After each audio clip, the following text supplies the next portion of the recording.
I'm so excited for today. Joanne helped me bring my dream to life and to help me bring my message to the world through self-publishing. And I really am excited. We're going to do something a little bit different today, aren't we, Joanne? We are. This is pretty, well, I don't know if it's unique, but we like to think it is. Yes, I'm going to ask Joanne a few questions because I know I've been asked by my community a lot of questions about writing a book, and Joanne's going to ask me some questions too. So it's almost like this dual interview. Hey. Yeah. You get both sides. You get the publishing side and you get the author side. You get both perspectives today. So I know a lot of questions have been coming through, and they are all about, so how did you make that decision between self-publishing and publishing? And I'd love to ask you, Joanne, on your take on what the pros and cons are of each, and how do you make that decision? How do you know that you want to go self-publishing or traditional publishing? Can you shed a little bit more light for us that just have no idea about the book world like I do? I know, I just assume everybody does, but not everybody does, which is fair enough. And I've worked in publishing and have qualifications in publishing. I can see both sides now, and we're just so lucky now that we have self-publishing as an option, because years ago, you could self-publish, but you'd have to, it was much harder to get it out there, to get it distributed. Whereas now, if you self-publish, you not only have creative control, but you can get it out because you've got all these online places to do so. So traditional publishing is where you go to it doesn't have to be a major publishing house, but a publishing house who's already set up. And they have resources for doing editing and design, and they have reps who go out to bookstores and can influence what goes on the shelves of bookshops. But everybody wants to be published by a traditional publisher because there's cachet with that. It's like, I've been chosen, they thought I was good enough. And really what traditional publishers are doing, yes, they're doing a great benefit to the world culturally and socially, but they are also there to make money. So they're going to take on books that they know are going to sell well. And that often means that you have to have, if you're a business person, and we're sort of talking mostly about business people today wanting to self-publish or publish a non-fiction book that helps promote their business. We're not really talking about fiction today. Or memoirs or anything like that for just family purposes. This is to get your message out into the world for your work. If you have a big following of people already, so a large list, so to speak, they would very favourably look upon that because they think, well, there's already a market there that's going to make us money, which is fine. That's absolutely wonderful. And they do have, a big distribution network. However, they do, again, it's hard to get in, and they do have a lot of creative control. I've had a couple of books published by a publisher here in Australia, and I didn't really get a lot of say over anything, I don't think. I'm trying to think. We had an illustrator as part of that, and he was great. I was very lucky that he was fabulous illustrator. So I wasn't really happy with the front cover of the first one. It's okay, but I would have loved to have seen other copies, other mock-ups, and maybe to have had some say in the design. The second book cover, luckily, I absolutely loved it. So that was a winner. But again, it was all out of my control. So with self-publishing, you can do anything you want and have all the input you want to have, so you've got so much control. And you can also distribute it all over the world. So you can get it into bookstores if you want to. It's just much harder in the bricks and mortar bookstores, the ones you walk into, the airport bookstores, that sort of thing. But really, if you're doing a book for a particular market, you may not want it to be mass market anyway. You might just want it to be in front of the people who are likely to be your ideal clients. So that's often the online world is how we reach those people. They may not all be in our local community. So you'll still have your book published on Amazon. So when it comes to having creative control, that is absolutely wonderful. The only downside is that you are paying for that. You are investing in it. And if you want a high quality book that looks and reads like a traditionally published book, that's going to be an investment. So you sort of got to weigh it up. You can do it on the cheap, but you're probably going to end up with a cheap looking product. And if that's not what your brand is, if it's not reflecting your brand well, then to me, that's a bit of a waste of money. You're better off doing it right. Yeah. And I think the if you first go time. through that whole process too of writing a book, getting your message down, you want to produce something of high quality. You want your reputation to be intact. So, still at the end of the day, like, I totally agree. I think you want to, and that's why I spoke to you, was that I wanted a high quality book. I wanted to self-publish because I didn't have that platform initially. I'm still building that. Again, as you mentioned, creative control. I had total creative control over Exactly. the cost, the timeline, how it was marketed. So, I think. And the thing is, even if you get published by a traditional book publisher, especially as a new or early author, you are expected to do all the marketing anyway. Like, you might get mentioned in their catalogue or in their something that goes with the reps, but you're out there, sister. I was like that with my first book. I was expected to, I think I was given one thing from the press department, one article opportunity. That was kind of it. Everything else was my work. So that's the thing. You're the one doing all the work and they're taking a larger cut, which is fair enough because they've covered all the expenses of producing it. However, if it really is important to you, and for some people it's, I was published by a big name, and that's fine. But if you self-publish first and show and, get good results with it, great sales, get it out there, that is very attractive to a traditional publisher. Lots of people have done that. Self-published first, sold the heck out of it and done super well, got it out there to their community, changing the world. And then they take it to a publisher who's like, yes, please, come on board. We'll have a piece of that. So that is an option. And it is nice to have the cachet of having a publisher who's, taken work, and because it is seen as valuable. But you don't have to wait for someone else to say yes to your dream.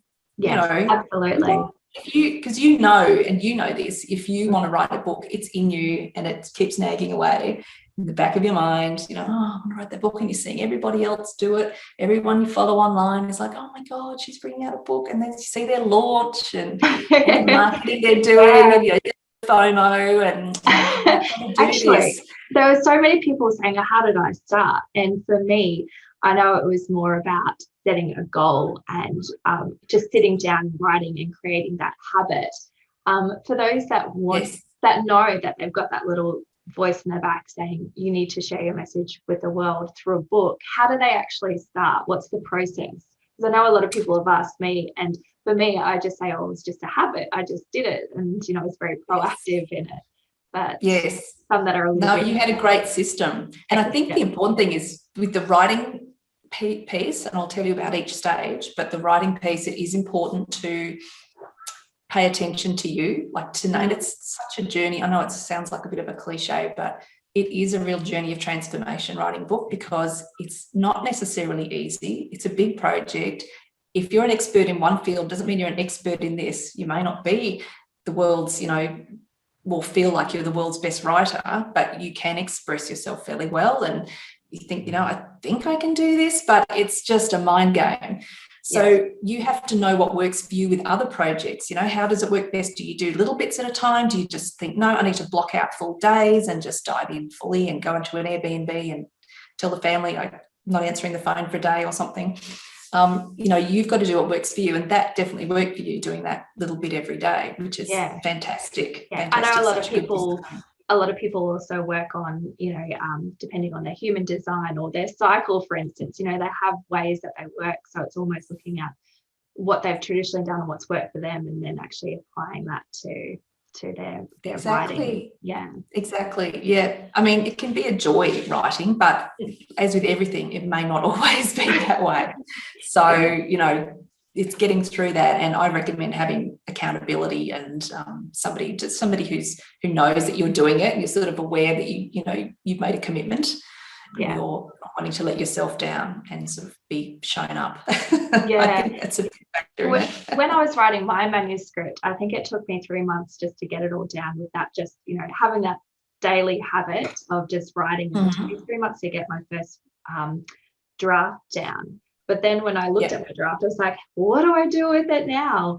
I've obviously got to get an editor to help me kind of give it structure, and we worked through what my vision was, my purpose, and we really gave it chapter by chapter.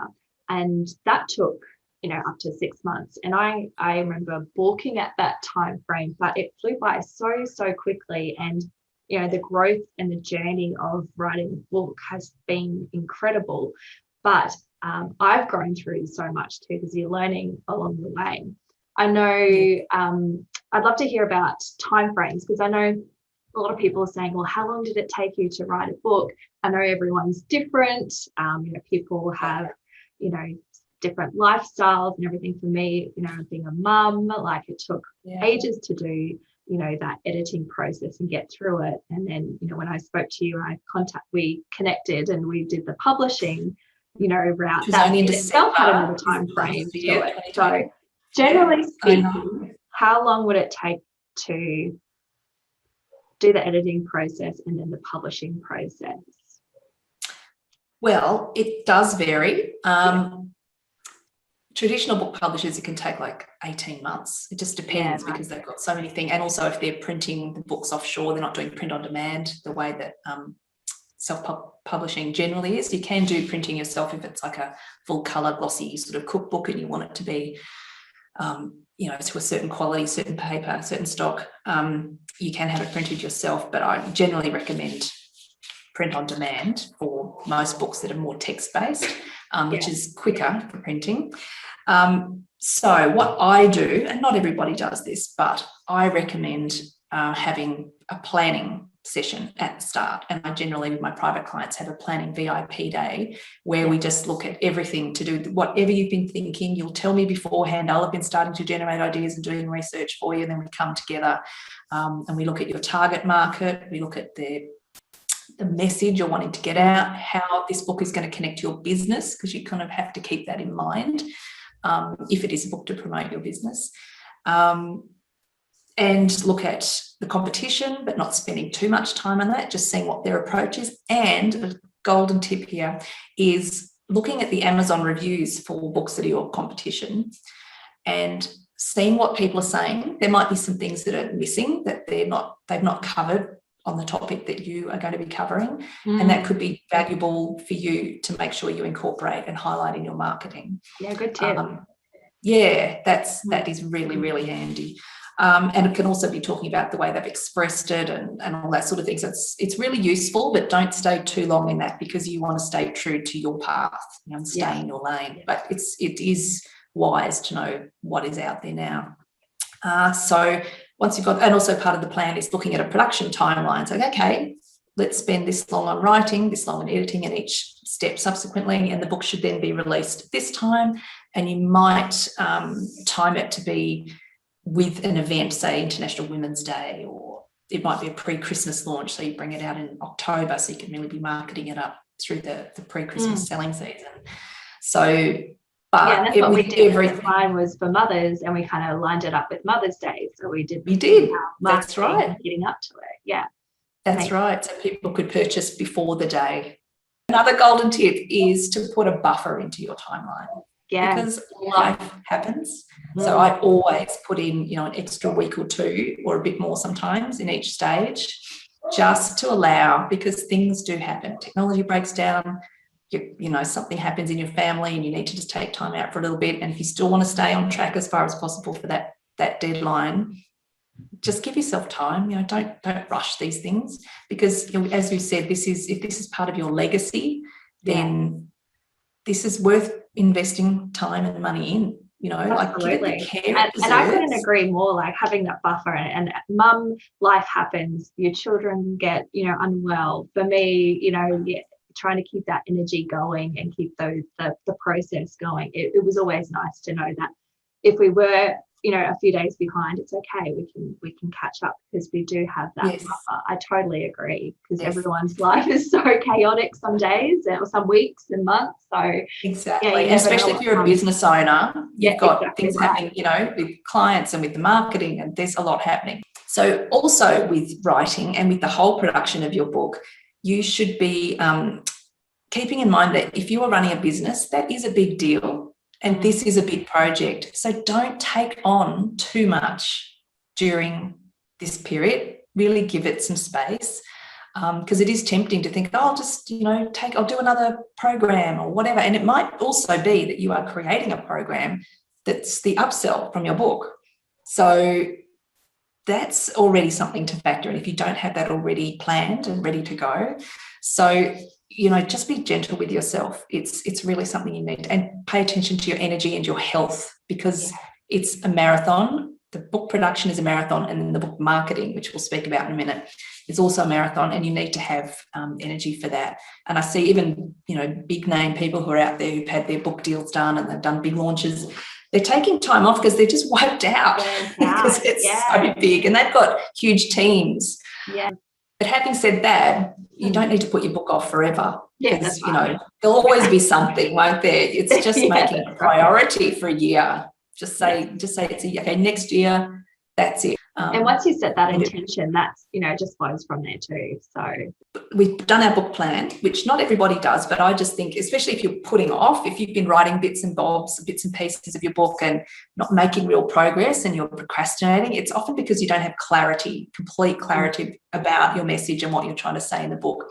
And so if you've done a plan, you've got that clarity, you've done a lot of that pre-thinking, and you might have made realizations about, actually, I realise now the focus needs to be a little, just tiny bit this way. That's it. And the relief of like, now, I feel really confident speaking about that. That's actually really useful. And I've got feedback from people, because you could do a little bit of market research with your community that you do have and just see what they think about certain things you're planning on writing about. And then that will just really fuel you, so you can have your chapter outline, knowing that this plan is just a loose structure and it will evolve throughout the writing of the book. It will. So having that plan is such a great idea. And then writing, how long is a piece of string? As we said, everyone's schedule is different, but it could be 3 months, it could be 6 months, it could be longer. Depends on your time, on your family and all that sort of thing. But let's say 3 months, then that's if you've got some concentrated blocks of time. You can see, okay, I've had a mastermind finishing there that I'm not having to run anymore. So I'm going to really focus on writing just for 3 months, really like 2 days a week and every evening and 1 day a weekend or something. And then editing, generally, including a buffer, and depending on the length of your book, probably 2 months.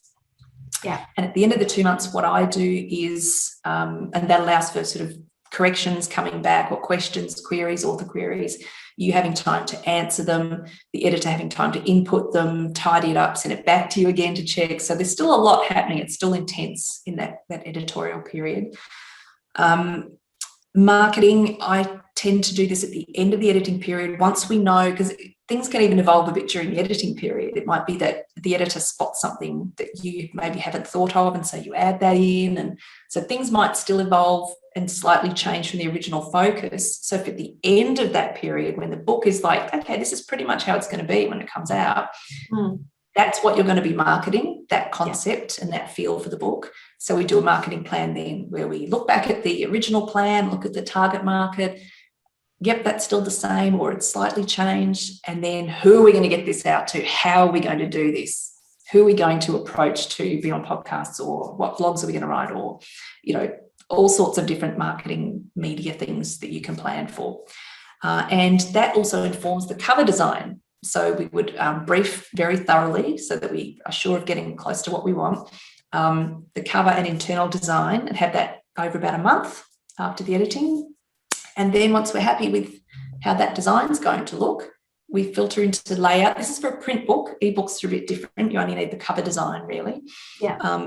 You would have a couple of months for layout, so that the designer's got time to flow it all into their program, add any images and illustrations and little graphics and things that are part of your branding, and for it to be checked. And there's loads of checking that goes on, and tweaking and slight movements and things of layout. And then to upload to a print-on-demand supplier, not a printer, we allow about a month, just in case there was an issue and we need to get another copy printed and checked, because you're often waiting for them to come in the post. And then once you're happy with them, you press go and order bulk copies for yourself. So allow about a month for that. And those are going to be sprinkled out into the world to people who've helped you with the book, maybe people who provided endorsements or contributions to the book, reviews, people who might be, you know, influential and able to share your message, give them a free copy and hope that they'll share it with their community or encourage them to. And then, yeah, launch. So that's about 10 months, and that's only allowing 3 months for writing. Yeah. So we are talking about a high quality book here. So it could be churned out much more quickly, you know, especially if, you know, there are sort of write a book in a weekend things, and they might be fine, but my approach has always been that if it's worth doing well and putting the time and care investment into it. Absolutely. So, I mean, book publishing companies do that. So why don't you, if you want a similar quality book? Yeah, that's a really good overview, and it gives people, you know, a really good understanding of, you know, the process, because I think people think, oh, write a book. You know, you just write it down, get it edited, you know, get it published. You know, there's so many elements, and that's one thing I learned along the way. And you're right, having a plan in place was super important. It brought everything together. It gave it structure.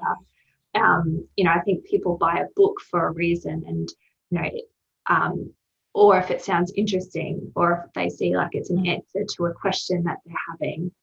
You know, I think, you know, as authors, we kind of need to shape our book around that need, while being true to our vision too. So yes.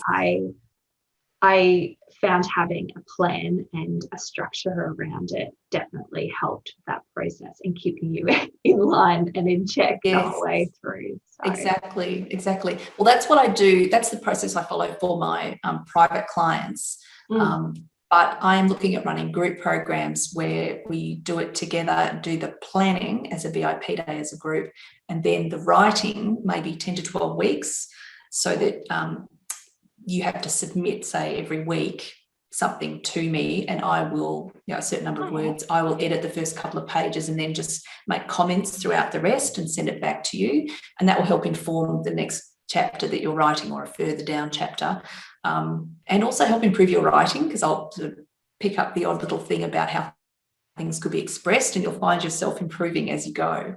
And then you've also got the accountability of the group, and you're helping each other out. You might be giving each other feedback on the calls, and then a Facebook group. So I'm looking forward to running those. That's like a brilliant idea. It's something I would have loved to have. You know, I know I was just dealing with people just, you know, one-on-one. I think having a group mentality would definitely... There's something special about it. Yeah, you're right. It would be special. Yeah. I'll focus on you and your experience of writing. Yeah, of course. Because I know that, as you said, you've had a lot of people asking you about your experience of writing the book and what was involved and all that sort of thing. So I just want to know if you can remember the moment when you realised you were going to write a book.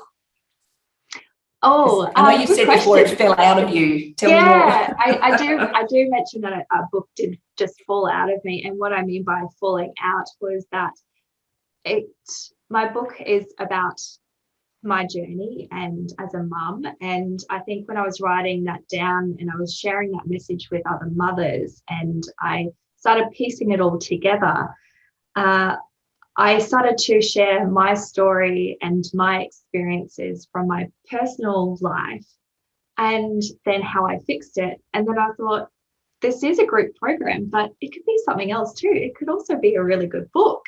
And then I thought, you know, there's a beautiful message in here. So I remember getting, as I said, that kind of first draft down, but I remember thinking that it was going to be a group program. And I remember running down to my husband, and I had this moment where I was like, Al, I've got everything down on paper, but I think it can be a book. What do you reckon? And he's like, go for it. Like, I think it's just, you know, a beautiful way to actually share your message, you know, on a bigger level and have a bigger impact if it's in that form. And I'm like, brilliant. What do I do now? So for anyone who might be listening who doesn't know about the book, can you tell us what it is about and who it's for and how it helps them? Yes, yes, of course. This is it. Oh, yes. Pretty book.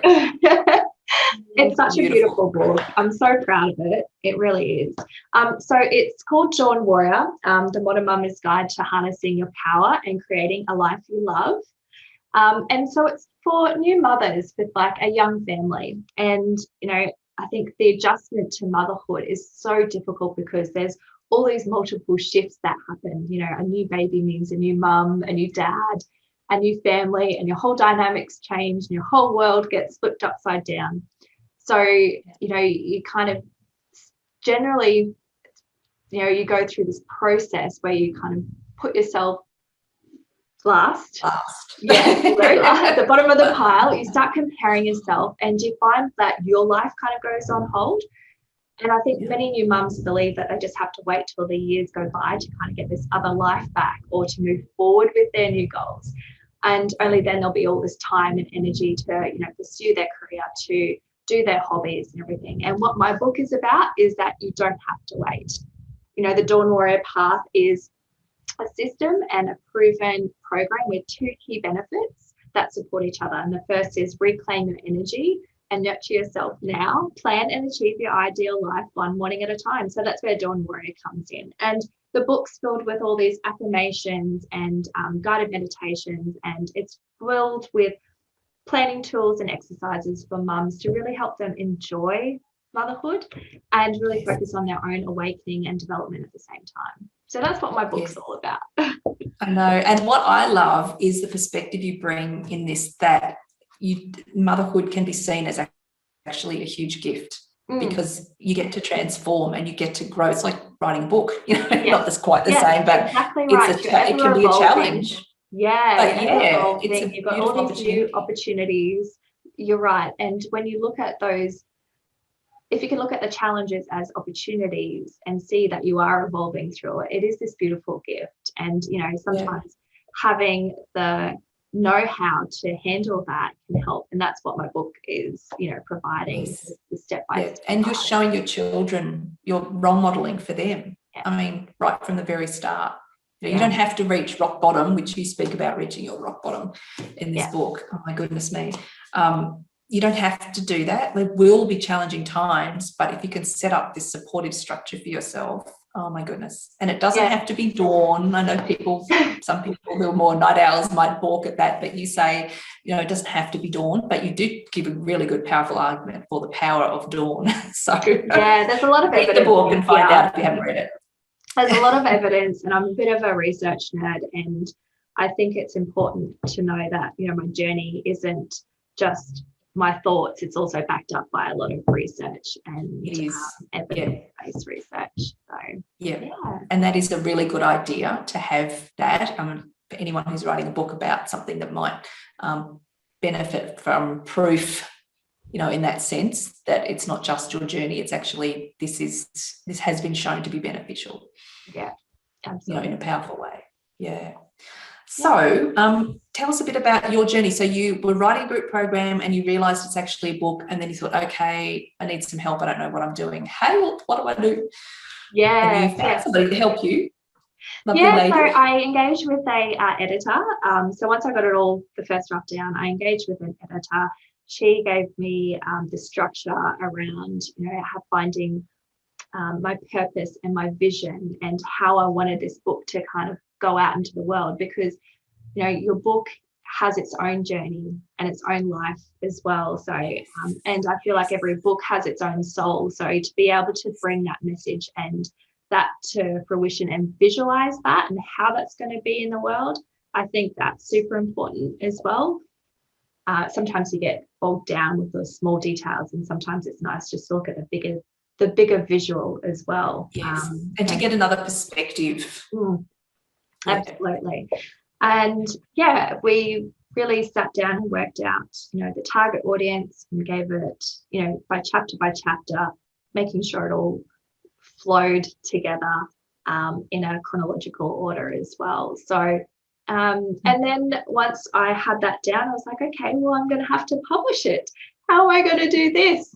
And I remember one of the girls from Oh My Digital were like, oh, Joanne from Rich Life by Design came up on my feed. Maybe you should contact her. And I said, oh, what a brilliant idea. And I'm so glad I did, because having a publishing consultant take you through that process, because this is my first publishing venture. I have no idea about the world of books and what the process is to get it into bookstores, local bookstores. So it was all an unknown for me. quite scary as well. So to have someone walk you through that process, and which is exactly what you did, and helping going through and editing it all, restructuring a little bit, so it flowed, and then going through that book design and then the marketing plan as well. So it was everything that kind of came together with you as well. So yes, and I love the design aspect. I think you really enjoyed in this, didn't you? Oh yeah, absolutely. You found that one of my favorite parts. picture. I loved it, and it even aligns with my brand as well. So the designer had used my branding colors, used my fonts, used everything, so it all looks cohesive across my brand. I really enjoyed our marketing day too, and that you have been so proactive and got in there and implemented, because you can have a plan, but if it doesn't get implemented, it's worthless. So you have been prolific. You've been amazing. You had the most beautiful book launch, which I was fortunate and blessed to be able to attend, and just you're doing everything. You're contacting people, you're getting a message out there to the world, and that's what it's about. And as we know, it is hard work getting the book done, or it can be hard work. I don't necessarily want to say it is, but the marketing and after it, the marketing is another job in itself. And I often say it is a marathon, not a sprint.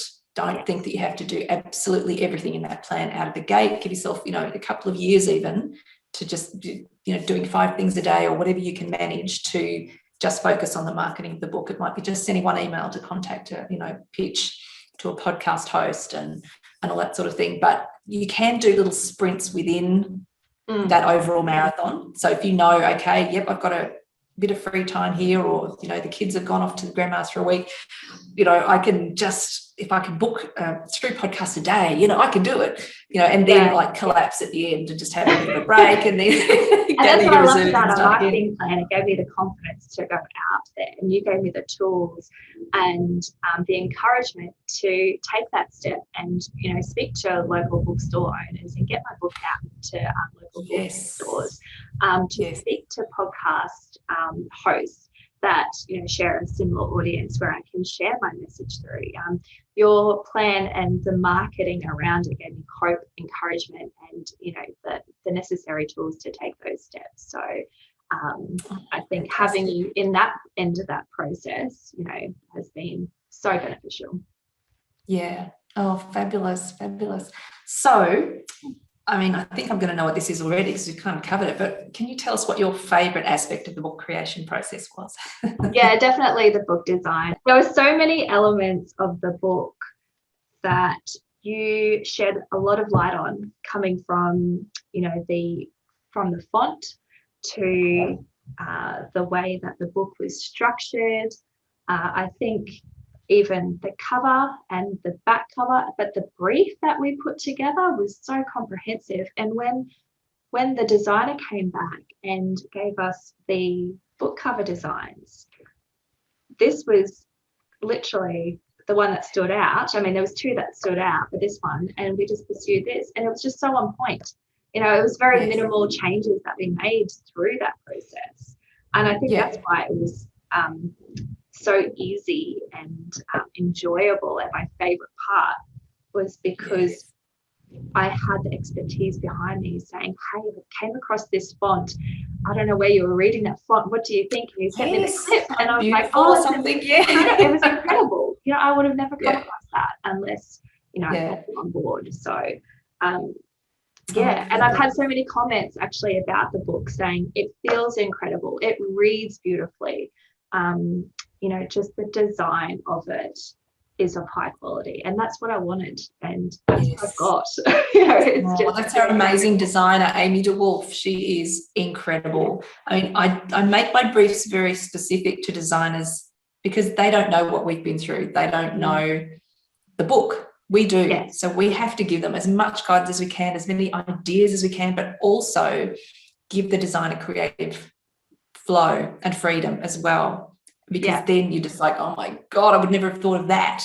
But because you've told them who the target market is and you've given them, ideas from other books and just what you're wanting to get across, what the book's main message is, they will take that all on board. But if you don't give them enough information, you will things will come back and be like, oh, it's nothing like, why would a 45-year-old woman want to read this? It's too, millennial or something, so that's all really important. And you had actually found this photo for us. You had this, tell us a story about that. Yeah, so that photo was on my vision board back in 2017, and I remember having it there, and we're going through the brief together, and you're like, oh, are there any inspirational images? I was like, oh yes, I have to take this one from my vision board, and popped that in the brief. And then Amy reached out to the photographer and got his details, and we got permission to use the photo as well. So to see my image that I had on my vision board, I now know why. It was supposed to go on my book this whole time. So, all these years later. So it's incredible. So I feel like this has been part of me for many years now, even though it's just been launched. But yeah. Yeah. No, it's just gorgeous. I absolutely love it. Can't stop looking at it. So what would be your least favourite aspect of the production process? For me, I think because I'm not a journalist or a writer or anything, I think the editing process, I found that quite cumbersome in terms of it. But I also evolved through it as well. There's a lot of restructure of my book that came at the end that I wasn't anticipating.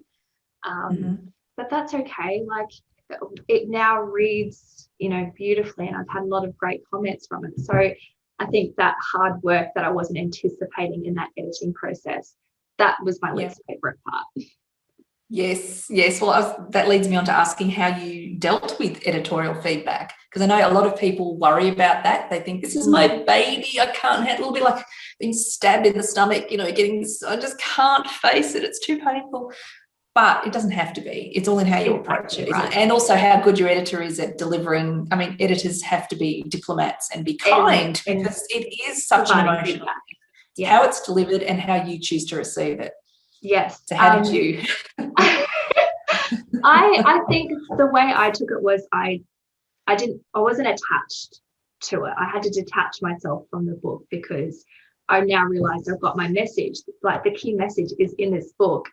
The way that it's coming across or getting restructured, it doesn't matter. So I think having less attachment to the comments and not taking it personally, knowing that it's just making sure that it's getting the message to my target audience, and these are the changes that we need to make it clearer, to make it more relatable. So I think taking that feedback and detaching yourself from it and not taking it personally was a major factor in editorial feedback. Yeah, because that's good for feedback in general, isn't it? In life. Yeah, that's right. Yeah. And I'm not an period of that approach. I'm not an expert when it comes to editing and doing all that. So I need that feedback, whether it is good or bad. Just and it is all to help you, isn't it? Because an editor wants your book to be the best reflection of you and your brand. So it's all part of that. Yeah. Oh, beautiful. Oh, it's such a good approach. So tell me, what are your dreams for the book and for its impact on the world and on your business? Yeah, so I have a dream of reaching 50,000 mums to help them start their day in alignment, so they can make a bigger impact for not only themselves, but their children and the community. And I see this message not only in the book format, I also see it as a group program, and expanding and having this ripple effect at, that individual level, to that community level, to that, global level. I also see the dream not being a sprint. I see it a marathon. I see this book and this message part of my life for years to come. So, and it'll reach the people when they're ready. So that's my dream with the book. Yeah. Oh, that's beautiful. Well, I hope this has inspired everyone who's thinking of writing a book and have seen you, or if they haven't seen you, they now know about you and the journey that you've gone through. Just inspire them to know that it absolutely is possible and within reach. And it's, it's going to be a journey. I know that's a cliche word, but it's a beautiful journey. And I was about to say, it is a beautiful journey. Yeah. There's nothing like holding the book in your hands too. If it's a print book, that's an incredible feeling too. Oh gosh, it's unbelievable, that feeling, isn't it? It's something to be proud of and part of your legacy. That's right. You know, it's one of the greatest legacies that I can leave, behind, and not only for myself, but for my children and for the mums that I'm going to be able to help, hopefully it inspires them as well. Yeah, absolutely. Well, thank you for having me here today and thank you for having part of this dual interview. Yeah, this was fun. Thank you so very much. It has been great. Thank you. Awesome. Bye, everybody. Bye.